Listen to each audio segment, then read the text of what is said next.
खुदाम से यीशु में एक बार फिर से आप तमाम मेरे मुसीबे बहनों को सलाम, जय मसीह की, प्रेज़ द लॉर्ड। मैं आप सभी का स्वागत करता हूं प्रकाशित वाक्य के एक और नए एपिसोड में।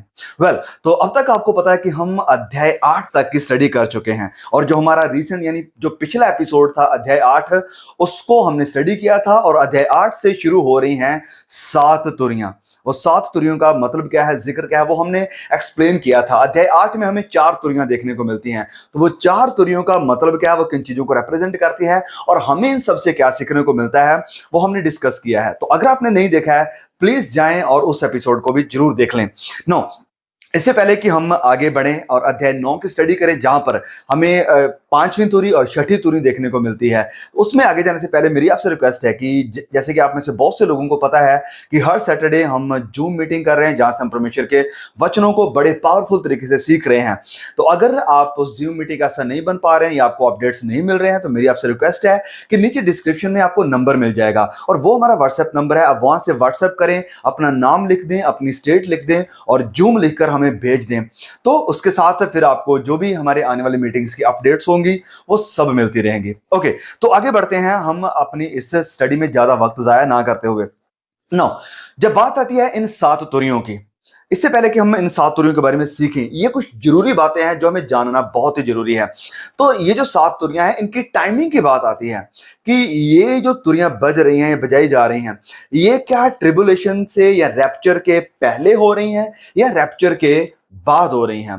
तो अगर आप क्रिश्चियन थियोलॉजी से थोड़ा सा वाकिफ हैं, तो आपको ये पता होगा कि 3 तरह के स्कूल हैं एस्कटोलॉजी या फ्यूचर को लेकर कि कैसे क्या क्या होने वाला है। एक है प्री ट्रिबुलेशन ग्रुप, जो ये मानता है कि क्लेश से आने के पहले पहले जो कलीसिया है वो उठा ली जाएगी, मतलब कि कलीसिया क्लेश से होकर नहीं जाएगी। दूसरा है मिड ट्रिबुलेशन, है कि जो आधा वक्त होगा एंटीक्राइस्ट का, उसके बीच में आधे वक्त के बाद कलीसिया उठा ली जाएगी।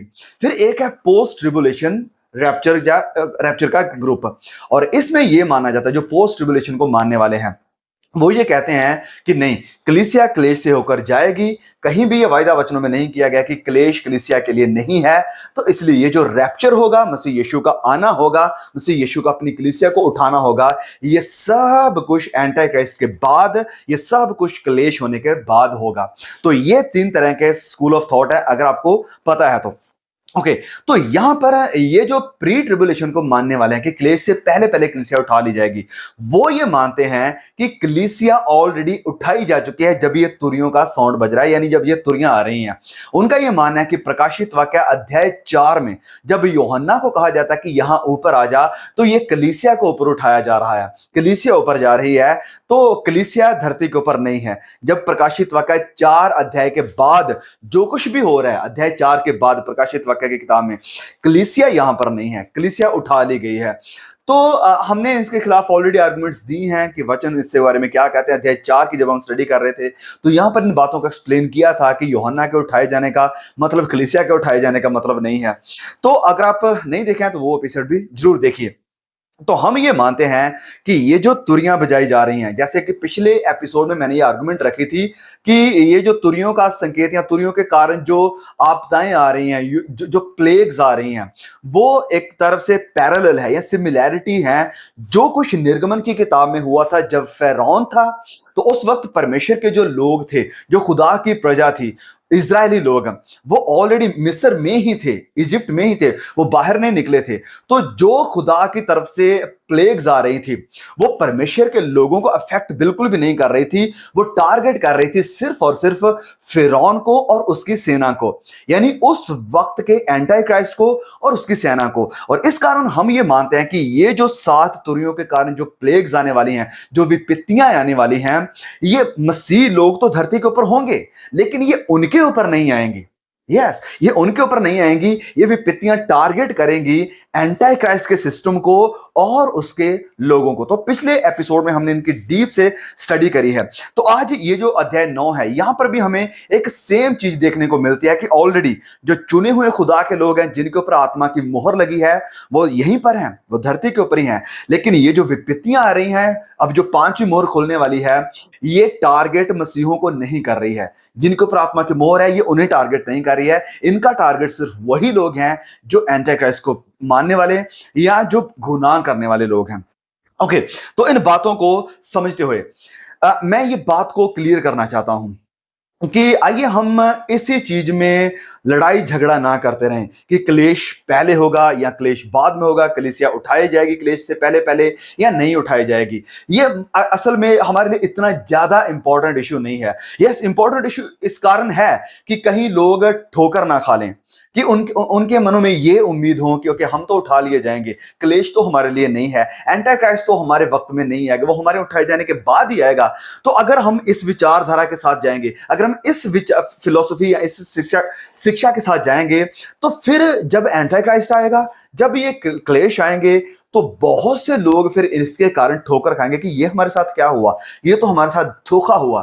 तो मैं ये कहना चाहता हूं, जो इस शिक्षा को सिखाने वाले यानी जो प्री ट्रिबुलेशन को मानने वाले हैं, मैं उनसे, जो सिखाने वाले उनसे भी ये कहना चाहता हूं, और जो इस शिक्षा को मानते हैं मैं उनसे भी यही कहना चाहता हूं कि yes, okay, hope for the best, hope for the best but be prepared for the worst.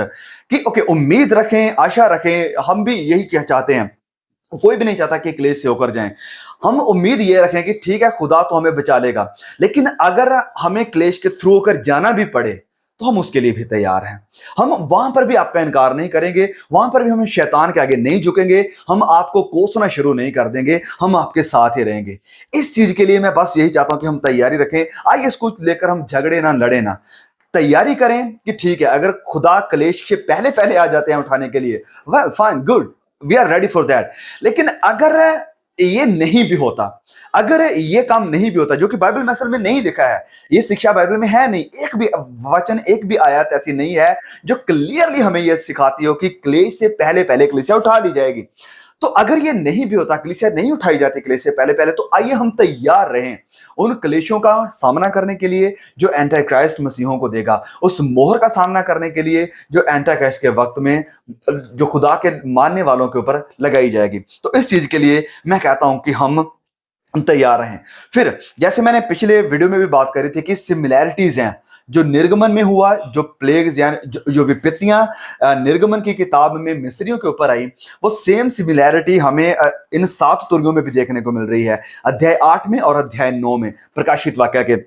तो हमने देखा कि यहां पर जो प्लेग्स आ रही हैं मिस्रियों के ऊपर, जैसे कि नदी का यानी पानियों का लहू में बदल जाना, वो निर्गमन की किताब में हुआ था, यहां प्रकाशित वाक्य की किताब में भी हो रहा है।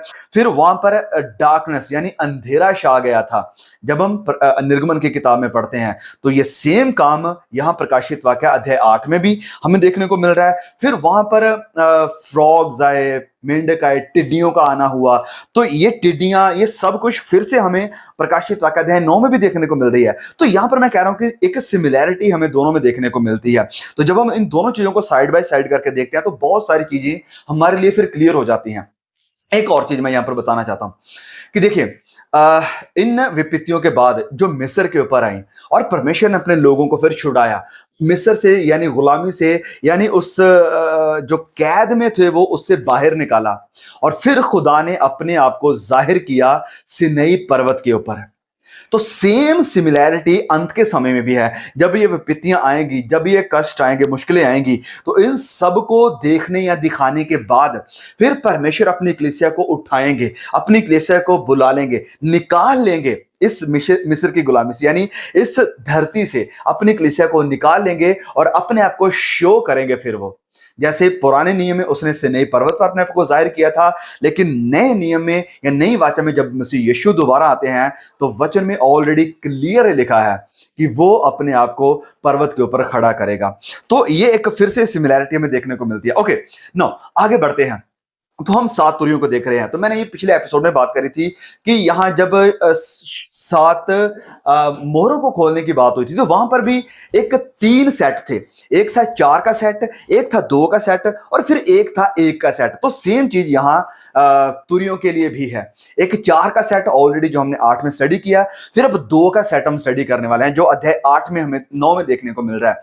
तो जो पहली 4 तुरियां फूंकी गई, यस, इस बात को ध्यान में रखें, जो पहली 4 तुरियां फूंकी गई अध्याय 8 में, वो टारगेट कर रही थी किसी इंसान को नहीं, वो डायरेक्टली इंसानों को टारगेट नहीं कर रही हैं, वो डायरेक्टली टारगेट कर रही थी पेड़ पौधों को वो टारगेट कर रही थी, उस उन पानियों, उन समुद्रों को जहां से बिजनेस हो रहा है, जहां से जहाज चलते हैं, जहां से जो समुद्री जीव जंतु हैं उन्हें टारगेट कर रही थी।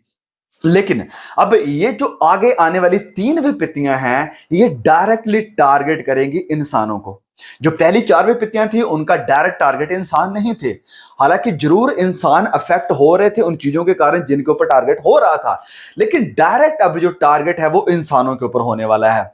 तो इसी कारण जब हम वचन में पढ़ते हैं तो क्लियरली अध्याय 8 के आखिर वचन में लिखा है। चलिए हम वचन को पढ़ते हैं और इसकी अब स्टडी करते हैं। वचन 13 में लिखा है, तब मैंने फिर देखा तो आकाश के बीच एक उकाब को उड़ते हुए और ऊंचे शब्द से यह कहते हुए सुना, उन 3 स्वर्गदूतों की तुरी के शब्दों के कारण जिनका फूंकना अभी बाकी है, पृथ्वी के रहने वालों पर हाय हाय हाय।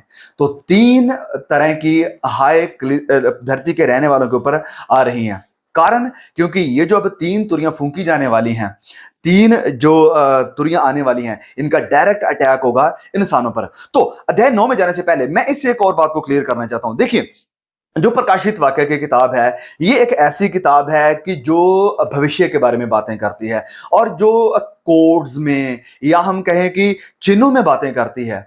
तो इस कारण हम में से कोई भी ये घमंड नहीं कर सकता कि आई गॉट इट 100% राइट, कि मैं इसे 100% सही तरह से समझ रहा हूं और समझा सकता हूं, मैं इसे पूरी तरह से समझ गया हूं और किसी को समझ में नहीं आई। नहीं, हम में से कोई भी ये घमंड नहीं कर सकता है, क्योंकि प्रकाशित वाक्य की किताब फ्यूचर के बारे में है, ये कोड्स में है, ये चिन्हों में, सिंबल्स में है। तो इस कारण हो सकता है हर किसी की इंटरप्रिटेशन सिंबल्स को लेकर, कोड्स को लेकर अलग अलग हो, फ्यूचर को लेकर अलग अलग हो। तो इसमें हमारा कोई भी प्राइड नहीं है और खुदा ये चाहते भी नहीं है। ठीक है, मैं पहले भी जब पहले एपिसोड्स हमने बनाए प्रकाशित वाक्य के, उसमें ये बात करी थी और अध्याय 1 में ये लिखा भी है कि धन्य वह हैं जो इन भविष्यवाणी की किताबों को पढ़ते हैं, जो सुनते हैं और तीसरी बात जो मानते हैं। यहां नहीं लिखा था कि जो समझते हैं। तो हो सकता है कि इस किताब के जो प्रकाशित वाक्य की किताब है, हो सकता है हम इसकी सारी चीजों को एग्जैक्टली 100% ना समझ पाए। That's fine, it's okay, good. लेकिन बात यह आती है कि हम जो कुछ भी इससे समझ पा रहे हैं, जो मैसेज हम ड्रॉ कर पा रहे हैं, हम उसे माने, उसकी आज्ञाकारी करें या उसके अकॉर्डिंग अपनी जिंदगी को गुजारें भी। क्योंकि देखिए, at the end of the day जब न्याय होगा, जब अदालत होगी, तो उस वक्त में खुदा मुझे नहीं पुकार कर कहेगी कि हे Yakub, come on here, you got it all right, तूने सब कुछ सही तरह से समझ लिया, तुझे सारी समझ आ गई, तूने हर एक कोड को बड़ी अच्छी तरह से डी कोड कर दिया, हर एक मिस्ट्री को तूने सुलझा दिया, बहुत खूब बहुत खूब, आओ तुम्हें रिवॉर्ड देता हूं। नहीं, ऐसा नहीं होगा। वहां पर एप्रिशिएशन अगर मिलेगा तो इस बात के लिए मिलेगा कि तुमने जो कुछ भी समझा, हो सकता है तुम्हें पूरी समझ ना आई हो सकता है पूरे कोड्स को तुम अपने दिमाग में ना बैठा पाए हो, लेकिन एक बात अच्छी है कि जितना तुमको समझ आया या जितना मैंने तुम्हारे ऊपर रिवील किया, तुमने उन चीजों को माना, तुमने उन चीजों को अपनी जिंदगी में अप्लाई किया और अपने आप को हम्बल किया कि मैं इसे पूरी तरह से नहीं समझता हूं और मैं मानने को तैयार हूं कि मैं इस किताब को 100% समझकर नहीं कह सकता हूं कि मैं इसे पूरी तरह से समझ गया हूं और आपको जो मैं सिखा रहा हूं यही 100% सही है। नहीं, I can not say that. मैं इस बात के ऊपर घमंड भी नहीं कर सकता हूं। ओके, तो समझे इस बात को।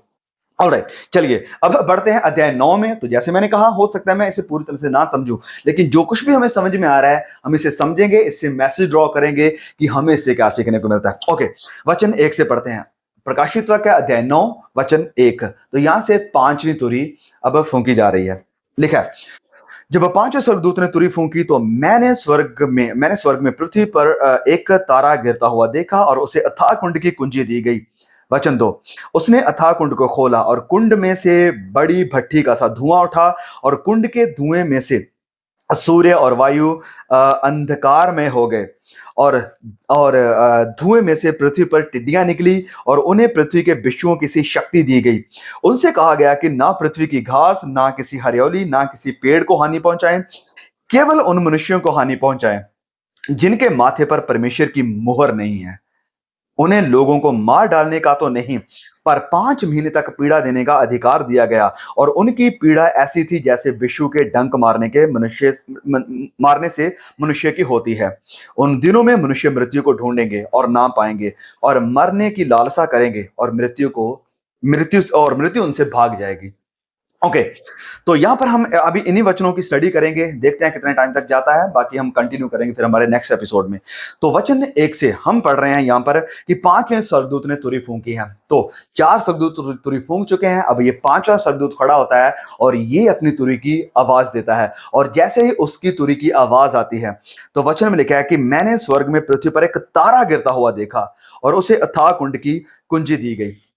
एक तारा गिरता हुआ देखा।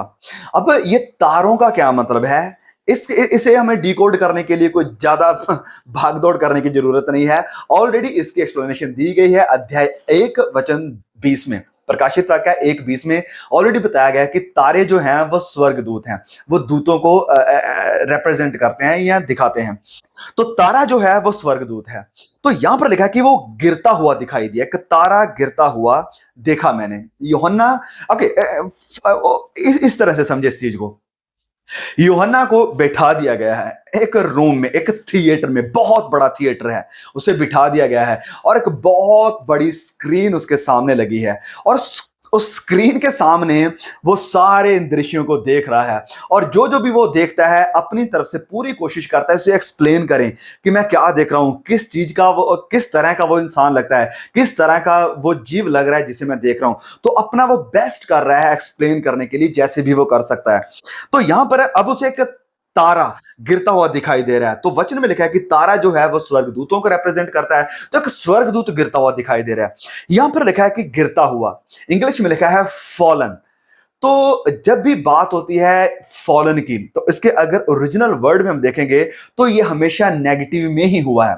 ऐसा नहीं है कि वो स्वर्ग से आ रहा है, ये गिर रहा है। तो अगर ये गिर रहा है तो ये आ नहीं रहा है, क्योंकि दोनों में अलग अलग मीनिंग है। आने का मतलब अलग है और गिरने का मतलब अलग है। तो ये जो तारा है ये गिर रहा है, और इसे गिरते हुए ये यूहन्ना देख रहा है। तो ये कौन है? अगर हम क्लियरली देखें तो ये शैतान है। ये कोई दुष्ट तारा है, ये खुदा की तरफ से स्वर्गदूत नहीं है, ये परमेश्वर का स्वर्गदूत नहीं है, ये एक फॉलन एंजल है। यस, ये एक फॉलन एंजल है। ये वही एंजल है जिसकी बात प्रभु यीशु ने भी करी थी लूका अध्याय 10 और उसके वचन 18 में, जब प्रभु यीशु कहते हैं कि ओके, चलिए हम इस वचन को पढ़ लेते हैं ताकि हमें थोड़ा क्लियर हो जाए। लूका अध्याय 10 और उसके वचन 18 को। इस तरह से प्रभु यीशु कह रहे हैं, उसने उनसे कहा कि मैं शैतान को बिजली के समान स्वर्ग से गिरा हुआ देख रहा था। बिजली के समान मतलब जैसे बिजली चमकती है तो एक तारे के जैसे वो सबसे पहले दिखाई देती है। तो इसी तरह से प्रभु यीशु कहते हैं कि मैंने उसे गिरता हुआ देख रहा हूं। तो सेम चीज यूहन्ना भी कह रहे हैं कि मैं एक तारे को गिरता हुआ देख रहा हूं। तो ये तारा स्वर्गदूत है। प्रभु यीशु स्वर्गदूत की आइडेंटिटी बताते हुए कहते हैं कि वो शैतान है। तो उसे गिरते हुए जब यूहन्ना ने देखा है, तो उसे गिरते हुए जब देखा है, तो वचन में फिर आगे लिखा गया है कि उसे एक अथाह कुंड की कुंजी दी गई। अथाह कुंड की कुंजी दी गई है। अब कुंजी का क्या मतलब है? कुंजी का मतलब ऐसा नहीं कि एक बहुत बड़ा लॉक है और उसकी बहुत बड़ी कुंजी यानी कीज उसे दी गई जिसके जाकर उसने खोलना है, नहीं। कुंजी का मतलब है अधिकार। प्रभु यीशु ने कहा कि स्वर्ग की, मौत की, जो पताल की या अकाल की कुंजियां मेरे हाथ में है। प्रभु यीशु ने क्लियरली कहा, मतलब कि अधिकार मेरे हाथ में, इनके ऊपर मेरा अधिकार है। तो यहां पर शैतान को अधिकार दिया जा रहा है। ये जो तारा गिर रहा है उसे अधिकार दिया जा रहा है, उसे थोड़ी अथॉरिटी दी जा रही है। तो क्या अथॉरिटी है? चलिए आगे पढ़ते हैं। उसने अथाह कुंड को खोला और कुंड में से बड़ी भट्टी का सा धुआं उठा, और कुंड के धुएं से सूर्य और वायु अंधकार में हो गए, और उस धुएं में से पृथ्वी पर टिड्डियां निकली। तो उसे ये अधिकार दिया गया कि जाओ और जाकर ये जो कुंड है, ये जो पिट है, एक बहुत बड़ा कुआं है या खड्डा है या गड्ढा है, जो भी लगा लो, जाओ उसे जाकर खोल दो। और फिर वहां से वचन में लिखा है कि टिड्डियां निकलती हुई दिखाई दी। तो कीज है, उसे अथॉरिटी दी गई है। किसे? जो तारा गिरता हुआ दिखाई दे रहा है, जो कि शैतान है, और उसे ये अधिकार दिया गया है कि जाकर उन जो टिड्डियां हैं उस कुंड में या उस पिट में, बॉटमलेस जो पिट है, उसे जाकर खोल दे और उन टिड्डियों को रिलीज करे, उन्हें छोड़ दे। तो यहां पर लोकस्ट की बात हुई है, यानी टिड्डियां निकली। तो फिर से ये टिड्डियां का जिक्र हमें पुराने नियम में देखने को मिला है, एक्सोडस की किताब में। सिर्फ वही नहीं, जब हम आगे भी पढ़ते आते हैं भविष्यवक्ताओं की किताबों में, योएल नबी की किताब में और भी कई किताबों में टिड्डियों का जिक्र हमें दिखाई पड़ता है। तो फिर से सिमिलैरिटी वहां पर है, जो निर्गमन की किताब में मिस्र में हुआ, तो वहां पर भी टिड्डियां आई और उन्होंने टारगेट किया जो फिरौन है उसकी फसलों को, उसकी खेतियों के ऊपर उनका टारगेट था, उनका अटैक था। लेकिन अब ये जो टिड्डियां आ रही हैं, ये अटैक करेगी इंसानों को, इनका डायरेक्ट अटैक होगा इंसानों के ऊपर। तो ये टिड्डियां असल में हैं क्या? वेल, तो ये टिड्डियां हैं डिमोनिक स्पिरिट्स। यस, ये शैतानी आत्माएं हैं, ये शैतानी दूत हैं। ये कौन से वो दूत हैं? वही जो बांधे हुए हैं उस अथाह कुंड में, उस अंधकार में, जहां से जब वो गिरे थे, उन्होंने गुनाह किया था, तो खुदा ने इन दूतों को बांध दिया था। तो अब शैतान को अधिकार दिया कि okay, you can use them, कि तू उन्हें इस्तेमाल कर सकता है, जा उन्हें रिलीज कर दे। अधिकार के साथ। अधिकार कौन दे रहा है? परमेश्वर ही उसे अधिकार दे रहा है। उसे अधिकार दिया और उसने उन टिड्डियों को, उन डिमोनिक स्पिरिट को रिलीज किया, उन शैतानी आत्माओं को उसने छोड़ दिया है, जो इस कुंड में बंदी हुई हैं, जिनका जिक्र हमें देखने को मिलता है दूसरा पत्रस में। चलिए हम पढ़ लेते हैं इन वचनों को। दूसरा पत्रस अध्याय 2 और उसके वचन 4 में। क्योंकि जब परमेश्वर ने उन स्वर्गदूतों को जिन्होंने पाप किया, जब परमेश्वर ने उन स्वर्गदूतों को जिन्होंने पाप किया नहीं छोड़ा, पर नरक में भेजकर अंधेरे कुंडों में डाल दिया ताकि न्याय के दिन तक बंदी रहें। उस अंधेरे कुंडों में डाल दिया है ताकि न्याय के दिन तक वो बंदी रहें, कि जब खुदा का न्याय आने तक वो वहां पर बंधे रहेंगे। खुदा का एक टाइम आएगा जब उन्हें रिलीज किया जाएगा। एक टाइमिंग है जो प्रभु ने रखी हुई है, मतलब कि उस दिन तक, एक दिन है जो ठहराया हुआ है खुदा ने, उस दिन तक उन्हें वहीं पर रखा गया जाएगा। लेकिन जब खुदा का वो टाइमिंग पूरा हो जाएगा तो प्रभु उसे छोड़ने की भी बात करेंगे। और सेम चीज हमें यहूदा अध्याय 1 और उसके वचन 6 में भी देखने को मिलती है। यहूदा प्रकाशित वाक्य से पहले आने वाली किताब, वचन 6 में लिखा है, फिर जिन स्वर्गदूतों ने अपने पद को स्थिर ना रखा, वरन अपने निज निवास को छोड़ दिया, उसने उनको भी उस भीषण दिन के न्याय के लिए अंधकार में, जो सदा काल के लिए है, बंधनों में रखा है। यहां पर लिखा है कि न्याय के दिन के लिए उन्हें वहां पर बंदी बनाकर रखा हुआ है। तो अब शैतान को, उस गिरते हुए तारे को खुदा अधिकार दे रहा है, अथॉरिटी दे रहा है कि वो जाए और उन दूतों को रिलीज करे, और फिर ये जो दूत निकलेंगे ये नुकसान करेंगे, ये लोगों को तकलीफ देंगे, ये लोगों को पीड़ा देंगे, लोगों को बीमारियां देंगे, लोगों को ऐसे ऐसे कष्ट देंगे जो कि सहने से भी बाहर होंगे। नो, आपका यह सवाल होगा कि क्या परमेश्वर शैतान और उसके दूतों को, विरोधियों को इस्तेमाल कर सकता है अपना टास्क पूरा करने के लिए, अपना मकसद पूरा करने के लिए? क्या खुदा विरोधी को इस्तेमाल करेगा? तो जवाब है बिल्कुल, यस। ऐसा ऑलरेडी हुआ है और खुदा फिर से करेंगे। आप कहेंगे कि कब हुआ? वेल, पुराने नियम में जब हम पढ़ते हैं तो पुराने नियम में जब परमेश्वर ने इजरायलियों के गुनाह को देखा, यहूदा के देश के गुनाह को देखा, तो इन दोनों देशों के जो कि परमेश्वर के लोग हैं, यहूदा और इजराइल जो कि बंटा हुआ राज्य है, इन्हें सजा देने के लिए, इन्हें इनके गुनाहों के लिए इन्हें जज करने को खुदा खुद नहीं आए, उसने विरोधियों का इस्तेमाल किया, दुश्मन सेना का इस्तेमाल किया, ताकि इस खुदा की चुनी हुई प्रजा को वो जज कर सके। इट्स ऑल देयर, ये ऑलरेडी ऐसा हुआ है। जब हम पढ़ते हैं, चलिए कुछ वचनों को देखते हैं कंफर्मेशन के लिए, क्योंकि वचन से वचन को देखना बहुत ही जरूरी है। मैं नहीं चाहता हूं मैं अपना लेक्चर देता रहूं और वचन की कोई बात ना हो, क्योंकि वचन से ही वचनों को इंटरप्रेट करना जरूरी है अगर हम समझना चाहते हैं। और जो बात वचन से होगी वो अथॉरिटी वाली बात होगी, जो बात वचन से होगी वो पक्की बात होगी। ओके, तो चलिए खोलते हैं यशायाह अध्याय 47, यशायाह 47 और उसके वचन सबसे पहले 6 को पढ़ते हैं। यशायाह 47 वर्स 6। मैंने अपनी प्रजा से क्रोधित होकर, उसकी प्रजा कौन थी? ये यहूदी लोग। उनसे क्रोधित होकर अपने निज भाग को, जो मेरा निज भाग था, जो मेरे पर्सनल प्रजा है, को अपवित्र ठहराया है, मैंने अब इन्हें अपवित्र ठहराया है। दे हैव फॉलन, वो गिर चुके हैं विश्वास से।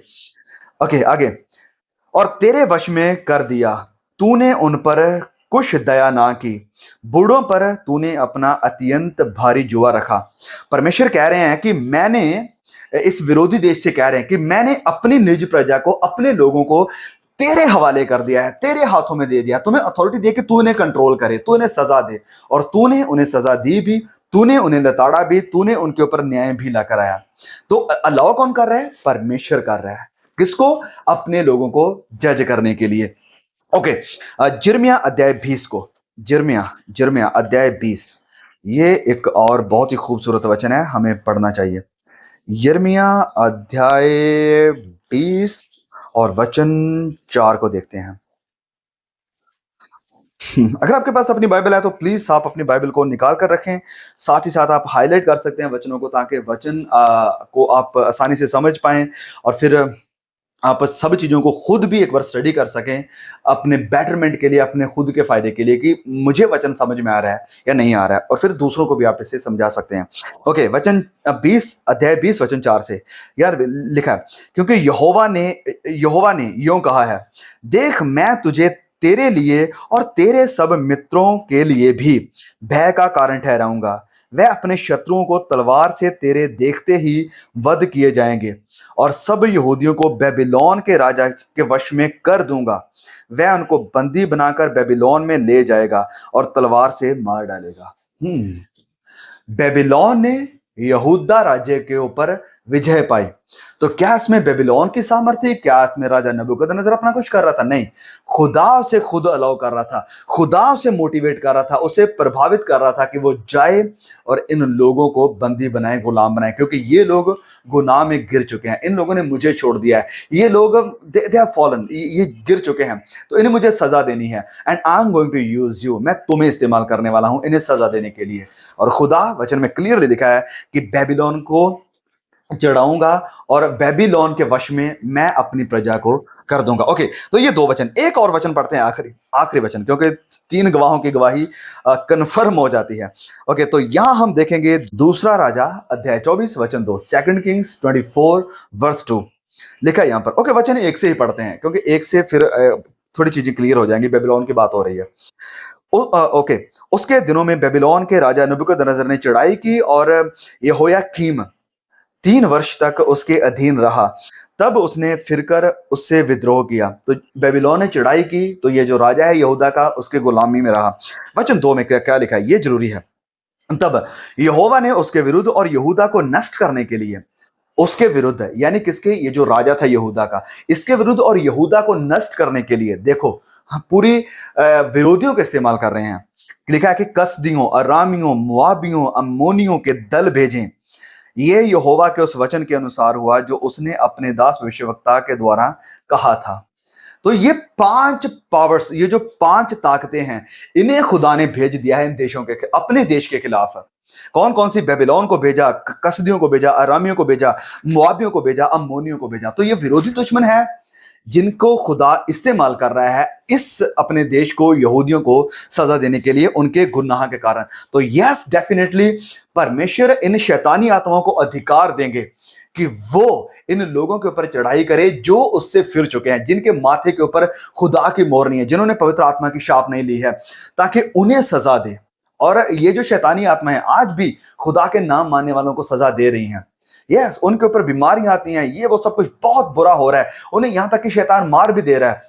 तो फाइनल में जब ये 5वीं तुरही फूंकी जाएगी तो खुदा अलाउ करेंगे, तो ये टिड्डियों का एक बड़ा दल निकलेगा। ये एक दल है, ये शैतानी आत्माओं का दल है, ये दुष्ट की आत्माओं का दल है, जैसे अम्मोनियों, मुआबियों, अरामियों, कसदियों और बेबीलोनियों का दल था, इजराइल को जज करने के लिए निकला था। इसी तरह से ये जो टिड्डियां हैं, जो शैतानी आत्माएं हैं, ये लोगों को जो खुदा का भय नहीं मानते हैं, जिनके ऊपर आत्मा की मोहर नहीं है, उन्हें जज करने के लिए निकलेंगी। ओके, तो यहां से ये बात क्लियर है कि खुदा इन शैतानी आत्माओं को यूज करेंगे, किसे? लोगों को सजा देने के लिए। तो चलिए हम अब इस वचन को पढ़ते हैं कि इन्हें सजा क्या मिल रही है। प्रकाशित वाक्य 9 में फिर हम वापस आते हैं। प्रकाशित वाक्य 9 और वचन 4 से पढ़ना शुरू करते हैं। वचन 4, और उनसे कहा गया, किनसे? ये जो लोकस, जो टिड्डियों का दल आ रहा है, ये जो शैतानी आत्माओं का दल आ रहा है, ये खुदा की कमांड से चल रहे हैं। अधिकार खुदा ने दिया है कि ये सब करो। लिखा है, उनसे कहा गया कि ना पृथ्वी की घास, ना किसी हरियाली को, ना किसी पेड़ को हानि पहुंचाए।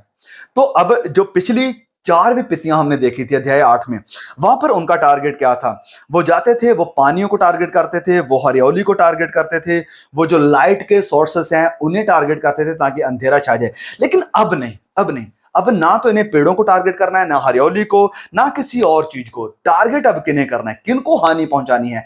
किन्हें डैमेज करना है? लिखा है, केवल उन मनुष्यों को, केवल उन मनुष्यों को हानि पहुंचाएं जिनके माथे पर परमेश्वर की मोहर नहीं है, जिनके माथे के ऊपर खुदा की मोहर नहीं है। अब ये खुदा की मोहर क्या है जो बाकी लोगों के ऊपर नहीं है? मैंने क्लियरली, जब हम पढ़ रहे थे चैप्टर 7 की जब हम स्टडी कर रहे थे, तो वहां से हमने क्लियरली देखा था कि ये जो परमेश्वर की मोहर है, ये क्या है? ये पवित्र आत्मा की मोहर है, जो कि हमें इफिसियों की किताब में भी देखने को मिलती है, कुलुसियों की किताब में देखने को मिलती है, और इनका बहुत ज्यादा जिक्र है। ये परमेश्वर की आत्मा की मोहर है।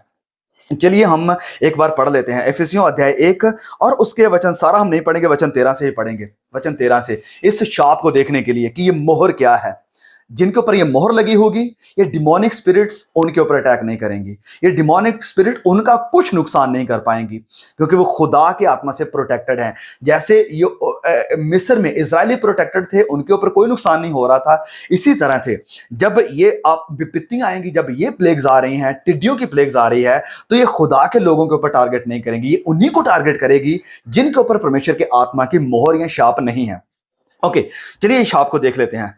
इफिसियों अध्याय 1 वचन 13 को, एफिशियंस चैप्टर 1 वर्स 13 लिखा है यहां पर, और उसी में तुम पर भी, जब तुमने सत्य का वचन सुना, जब तुम लोगों ने सत्य का, सच्चाई का वचन या कलाम या सुसमाचार सुना, जो तुम्हारे उद्धार का सुसमाचार है, ये तुम्हारी निजात का, साल्वेशन का सुसमाचार है, और जिस पर तुमने विश्वास भी किया। जब तुमने इस सुसमाचार के मैसेज को सुना, इसके ऊपर तुम लोगों ने विश्वास किया, आगे लिखा है, प्रतिज्ञा किए हुए पवित्र आत्मा की शाप लगी। तो तुम्हारे ऊपर, जब तुमने विश्वास कर लिया है सुसमाचार के ऊपर, तो तुम्हारे ऊपर आत्मा की मोहर लग गई है, आत्मा की शाप लग गई है। अगर आप इसे और डिटेल में देखना चाहते हैं, तो अध्याय 7 के जो हमारा एपिसोड था, उसमें हमने इसकी डिटेल में बात करी है, प्लीज जाएं और देख लें। तो यहां पर जिन लोगों के ऊपर ये खुदा की मोहर है, जो लोग आत्मा से प्रोटेक्टेड है, जिनके ऊपर आत्मा की मोहर लगी हुई है, उन लोगों का कुछ नुकसान नहीं होगा। उन लोगों को ये जो शैतानी दल है, टिड्डियों का दल है, ये उन लोगों को टारगेट नहीं करेंगे। इनका टारगेट होगा कौन लोग? जो शैतान के पीछे चलने वाले, खुदा का विरोध करने वाले। जैसे आगे लिखा है, हम उस चैप्टर की या आगे जो वचन है 7 से लेकर नेक्स्ट एपिसोड में बात करेंगे, क्योंकि वीडियो काफी लंबा हो जाएगा। तो वो लोग जो खुदा का भय मानने वाले नहीं है, जो शैतान की पूजा करने वाले, मूर्तियों की पूजा करने वाले, शैतान की बातों को मानने वाले, गंदे काम करने वाले हैं, ये टिड्डियां उनको टारगेट करेंगी। ये शैतानी दल उनके ऊपर हमला करेंगे, उन्हें हानि पहुंचाएंगे। लेकिन जो खुदा की आत्मा से प्रोटेक्टेड हैं, अब उनका कोई नुकसान नहीं होगा जब ये टिड्डियों का जो दल है वो अटैक करता है लोगों के ऊपर। आगे लिखा है वचन 5 में, वचन 5, उन्हें लोगों को मार डालने का तो नहीं, पर 5 महीने तक पीड़ा देने का अधिकार दिया गया, और उनकी पीड़ा ऐसी थी जैसे बिच्छू के डंक मारने से मनुष्य की होती है। तो ये जो शैतानी दल होंगे, ये लोगों को मारेंगे नहीं, उन्हें खत्म नहीं कर देंगे, नहीं, उनको मारना काम नहीं है। उनको परेशान करना, उन्हें ऐसी बीमारियां देना जिनके साथ उन्हें पीड़ा लगी रहेगी, वो हॉस्पिटल में पड़े रहेंगे, बीमार पड़े रहेंगे, घर में पड़े रहेंगे, वो ऐसी पीड़ा उन्हें होगी कि वो मरेंगे नहीं, मरेंगे नहीं, वो उन्हें मौत नहीं मिलेगी, बस उन्हें दर्द होगा, तकलीफ होगी, पीड़ा होगी। वो जो गुनाह उन्होंने किया उनकी सजा मिलेगी। और फिर सजा का टाइमिंग यहां पर लिखा है कि 5 महीने तक। अब ये 5 महीनों का मतलब क्या है, इसके अलग अलग इंटरप्रिटेशन है, मैं उस चीज में नहीं जाने वाला हूं। लेकिन इन 5 महीनों से हम इस बात को समझते हैं कि जो सॉवरेनिटी है वो खुदा के हाथ में है, और प्रभु ही डिसाइड करते हैं कि कितना वक्त तक ये पीड़ा रहनी है। तो परमेश्वर ने डिसाइड किया कि 5 महीने तक, मतलब खुदा की तरफ से टाइम निर्धारित किया गया है, ऑलरेडी सेट किया गया है कि कब तक ये पीड़ा चलेगी। तो ये जो डिमोनिक स्पिरिट्स होंगी, लोगों को मारेंगी नहीं, बस उन्हें पीड़ा देंगी, उन्हें हानि पहुंचाएंगी, उन्हें दुख देंगी। और ये सब कुछ हम थोड़ा थोड़ा देख रहे हैं, आज भी ऐसा होने को मिल रहा है, देखने को मिल रहा है हमें। तो आगे जब ये तुरियां फूंकी जाती हैं, जब ये सब कुछ होता है, तो और ज्यादा हाई लेवल पर होगा। आगे वचन 6 में लिखा है, उन दिनों में मनुष्य मृत्यु को ढूंढेंगे और ना पाएंगे, और मरने की लालसा करेंगे और मृत्यु उनसे भाग जाएगी। लोग मरना चाहेंगे कि अरे हमें मौत आ जाए, लेकिन मौत भी उन्हें नहीं आएगी। लोग कहेंगे कि इतनी मुझे पीड़ा और इतना मुझे दुख मिल रहा है, मुझे ये स्ताव मिल रहा है, इतना दर्द तकलीफ हो रहा है, मैं मर क्यों नहीं जाता हूं, प्लीज मुझे मार दो। लेकिन वचन में लिखा है कि मृत्यु भी उनसे भाग जाएगी, उन्हें मौत नहीं मिलेगी, मरा नहीं जाएगा, उन्हें मारा नहीं जाएगा, उन्हें सिर्फ पीड़ा दी जाएगी, तकलीफ दी जाएगी। जैसे मैंने कहा कि पिछली जो 4 विपत्तियां थी अध्याय 8 में, उनका अटैक डायरेक्ट इंसानों के ऊपर नहीं था, उनका अटैक जो एनवायरनमेंट है, हरियाली है, पानी है, रोशनी के स्रोत हैं, उनके ऊपर था। लेकिन अब डायरेक्ट अटैक इंसानों पर हो रहा है। इसी कारण स्वर्गदूत ने अध्याय 8 के वचन 13 में कहा था कि अब जो पृथ्वी के ऊपर रहने वाले हैं उनके ऊपर हाय हाय हाय, क्योंकि ये जो सजा आने वाली है ये भयानक है, ये कठिन है, खतरनाक है। यहां पर लिखा कि उनका डंक, उनकी पीड़ा ऐसे हुई जैसे बिच्छू का डंक होता है, जैसे एक स्कॉर्पियन डंक मारता है कि बिच्छू ऐसे डंक मारता है, इतनी दर्दनाक पीड़ा होती है। उसकी पीड़ा से कोई मरता नहीं है, लेकिन उसकी पीड़ा इतनी भयानक होती है कि बंदे के सहन से बाहर हो जाती है। तो यहां पर ऐसा ही होगा जब ये शैतानी आत्माएं अटैक करेंगी इंसानों के ऊपर जिनके ऊपर आत्मा की मोहर नहीं है। तो ये कैसे होगा? आप कहेंगे कि लोग मर क्यों नहीं जाएंगे? जैसे कई बार हम देखते हैं कि कभी अगर कोई दुश्मन को पकड़ता है, अपने दुश्मन को, तो वो उन्हें सजा देना चाहता है, तो उसे वो मारता नहीं है। कई बार आतंकवादी पकड़े जाते हैं या कोई आतंकवादी किसी देश के एम्बेसडर को, सिपाही को पकड़ देते हैं, तो उसे मारते नहीं है, उसे बहुत दुख देते हैं, उसे बड़ी परेशानियां देते हैं, उसे बांध कर रखते हैं कि वो कहीं मर भी ना जाए, लेकिन उसे पीड़ा देते रहेंगे, उसे सताते रहेंगे, उसे परेशान करते रहेंगे। तो ऐसा ही कुछ उस वक्त में भी होगा। लोग मरना चाहेंगे, लेकिन उन्हें ऐसे कंट्रोल में रखा जाएगा, उन्हें ऐसे उनके ऊपर ऐसा कंट्रोल होगा, ऐसे बांध दिया जाएगा कि वो मरेंगे भी नहीं। अगर वो सुसाइड करना चाहते हैं तो वो सुसाइड भी नहीं कर पाएंगे।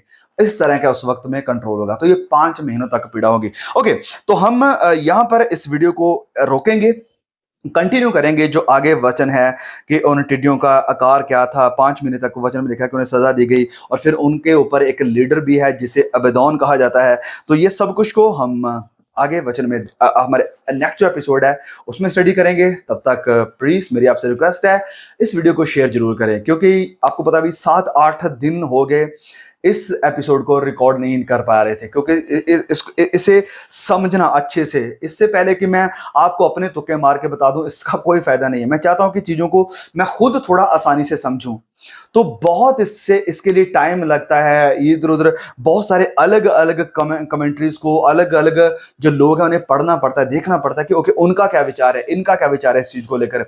तो फिर फाइनल जो कंक्लूजन निकल कर आती है, मैं फिर उसे सिंपल शब्दों में, आसान भाषा में आप तक पहुंचाने की कोशिश करता हूं। ओके, तो इससे पहले कि आप इस वीडियो को बंद करें या रोकें, मैं ये चाहता हूं कि हम इससे क्या सीखते हैं। वेल, हम इससे ये सीखते हैं कि ये पीड़ाएं तो आने वाली हैं, ये कष्ट तो आने वाले हैं, लेकिन ये आएंगे उन पर जो मिस्री लोग हैं, जो खुदा के लोग नहीं, जो मिस्री हैं, जिनके ऊपर आत्मा की मोहर नहीं है। तो मेरे प्रियो, मेरे भाइयों और बहनों, अगर आप इन पीड़ाओं से बचना चाहते हैं, आइए अपने आप को परखें कि आपके ऊपर आत्मा की मोहर है, कि आपने खुदा के आत्मा की मोहर को लिया है, कि आपने मसीह यीशु के सुसमाचार के ऊपर विश्वास किया है, और आपके ऊपर परमेश्वर ने अपनी मोहर को, अपनी शाप को लगा दिया है। क्योंकि अगर आप आत्मा के अधीन हैं, अगर आप खुदा मसीह यीशु में हैं, अगर आप पवित्र आत्मा की शाप के साथ सील कर दिए गए हैं, तो you don't have to worry. हमें डरने की जरूरत नहीं है, फिर हमें चिंता करने की जरूरत नहीं है कि हाय उस दिन क्या होगा, ये टिड्डियां हमें मारेंगी, हमें दुख देंगी। नहीं नहीं नहीं नहीं नहीं नहीं, ये हमें परेशान करने के लिए नहीं आएंगी। ये दुख पीड़ाएं उन्हें मिलेगी जिनके ऊपर आत्मा की मोहर नहीं है। सो प्लीज मेरे भाइयों बहनों, बी प्रिपेयर्ड, तैयार रहो, तैयार रहो उस दिन के लिए। तैयारी हमारी अभी से, खुदा के मसा से भरकर रहें, गुनाह में ना जाएं, प्रभु के आत्मा को शौकित ना करें, प्रभु के आत्मा को आप ऐसा ना कर दें कि वो आपसे निराश हो जाए और आप गुनाहों में फंसते चले जाओ, क्योंकि वो दिन भयानक होगा, दिन खतरनाक होगा। और so please share the message and bless the other. See you again. आमीन।